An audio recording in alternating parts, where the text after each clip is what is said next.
అందరికీ నమస్కారం. నేను మీ ఆసంపల్లి సంపత్ కుమార్. జై భీమ్, జై బీఆర్ఎస్, జై కేసీఆర్, జై బాలకృష్ణ. ఈరోజు తెలంగాణ రాష్ట్రంలోని ప్రతి ఒక్క గ్రామంలో సబ్బండ వర్గాలు ప్రతి ఒక్క ఇంట్లో అంగరంగ వైభవంగా చాలా అట్టహాసంగా గౌరవ మాజీ ముఖ్యమంత్రి వర్యులు కారణ జన్ముడు కల్వకుంట్ల చంద్రశేఖరరావు గారి యొక్క పెద్ద ఆయన జన్మదిన వేడుకలను అంగరంగ వైభవంగా జరుపుకోవడం జరుగుతుంది. తెలంగాణ రాష్ట్రాన్ని నిర్మించి తెలంగాణ ప్రజలకు సుఖ సంతోషాలతో పాలన అందించినటువంటి గౌరవనీయులు పెద్దలు మాజీ ముఖ్యమంత్రి వర్యులు కేసీఆర్ గారి జన్మదినం సందర్భంగా ప్రతి ఒక్క తెలంగాణ బిడ్డకు కేసీఆర్ సార్ యొక్క జన్మదిన శుభాకాంక్షలు తెలియజేసుకుంటూ 2014 కంటే ముందు తెలంగాణ యొక్క ప్రాంతం, తెలంగాణ పరిస్థితి ఏ విధంగా ఉందో ఒకసారి ఆలోచించండి. 2014 కంటే ముందు తెలంగాణ అనేటువంటిది ఒక అంధకారంలో ఉన్నటువంటి తెలంగాణ రాష్ట్రం. ఆ పరిస్థితి నుండి 60 సంవత్సరాల అరిగోసను 70 ఏళ్ళ ఈ యొక్క దరిద్రాన్ని పారద్రోలడానికి 60 ఏళ్ళ అరిగోసను తెగనరకడానికి మరి ఒక్కడుగా ఉదయించే సూర్యునిలాగా కారు చీకట్లను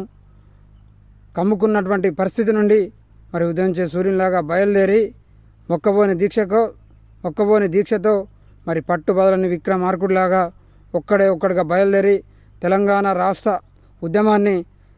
గల్లీ నుండి ఢిల్లీ వరకు మరి వినిపించే విధంగా తెలంగాణ ఉద్యమాన్ని మార్మోగించి అహింస మార్గంలో శాంతియుతంగా మరి ఒక అద్భుతమైనటువంటి ఉద్యమాన్ని నడిపించి కేంద్రంలో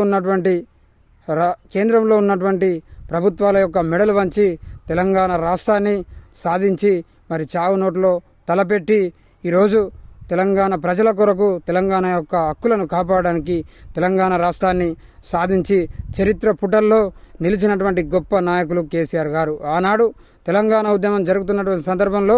ఎంతోమంది పెద్ద రాజకీయ కుట్రదారులను తట్టుకొని ఎంతో ఆంధ్ర యొక్క ప్రభావం ఉన్నటువంటి మరి పెట్టుబడిదారి వ్యవస్థలను, అదేవిధంగా మరి యొక్క సమాచార ప్రసార మాధ్యమాలను తట్టుకొని మరి వాటి యొక్క కుట్రలను భగ్నం చేసి రాష్ట్ర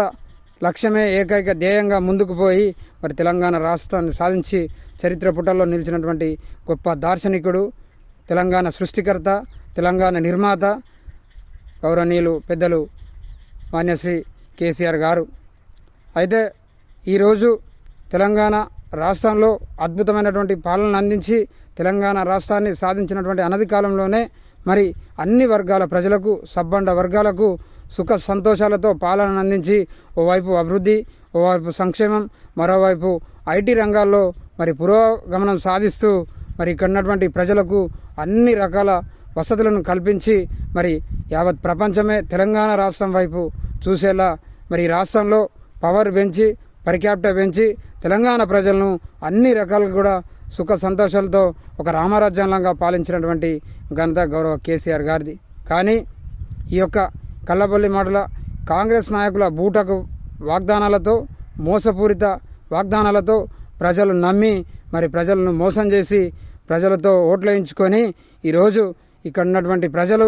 అడిగితే వారిని అనేక రకాలైనటువంటి నిర్బంధాల మధ్య అనేక రకాలైనటువంటి అక్రమ కేసులు బనాయిస్తూ ప్రశ్నించిన వారిపైన ఉక్కుపాదం మోపుతూ ఈ రాష్ట్రంలో ఒక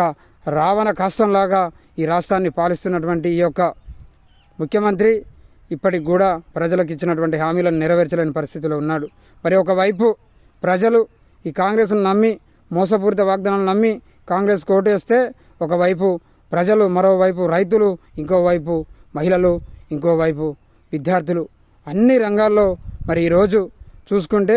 చాలా దారుణమైనటువంటి పరిస్థితి, అనేక అష్టకష్టాలు ఎదుర్కొన్నటువంటి పరిస్థితి. ఈ పరిస్థితుల నుండి గట్టెక్కడానికి మళ్ళీ తెలంగాణ ప్రజలు కేసీఆర్ సారే రావాలి, కేసీఆర్ సార్ యొక్క పాలనే ఈ రాష్ట్రానికి శ్రీరామ రక్ష, మా దేవుడు కేసీఆర్ గారు రావాలని ఈరోజు ప్రతి ఒక్క గలం కూడా గొంతు విప్పి మరి మళ్ళీ కేసీఆర్ సారే రావాలని ఆర్తనాదాలు పెడుతున్నారు. వారిని రక్షించడానికి ఈ యొక్క నాయకుల అరాచకాలను, అసత్యాలను, మరి నిర్బంధాలను భగ్నం చేయడానికి మళ్ళీ బగబగమండే సూర్యునిలాగా ఈ యొక్క కారు చీకట్లను కమ్ముకున్నటువంటి మబ్బులను చీల్చుకొని ఈ యొక్క మేఘాలు కారు మబ్బుల్లాగా కాసుకున్నటువంటి మేఘాలను చీల్చుకొని మళ్ళీ ఈ తెలంగాణ ప్రజలకు న్యాయం చేయడానికి, మళ్ళీ రామరాజ్యం స్థాపించడానికి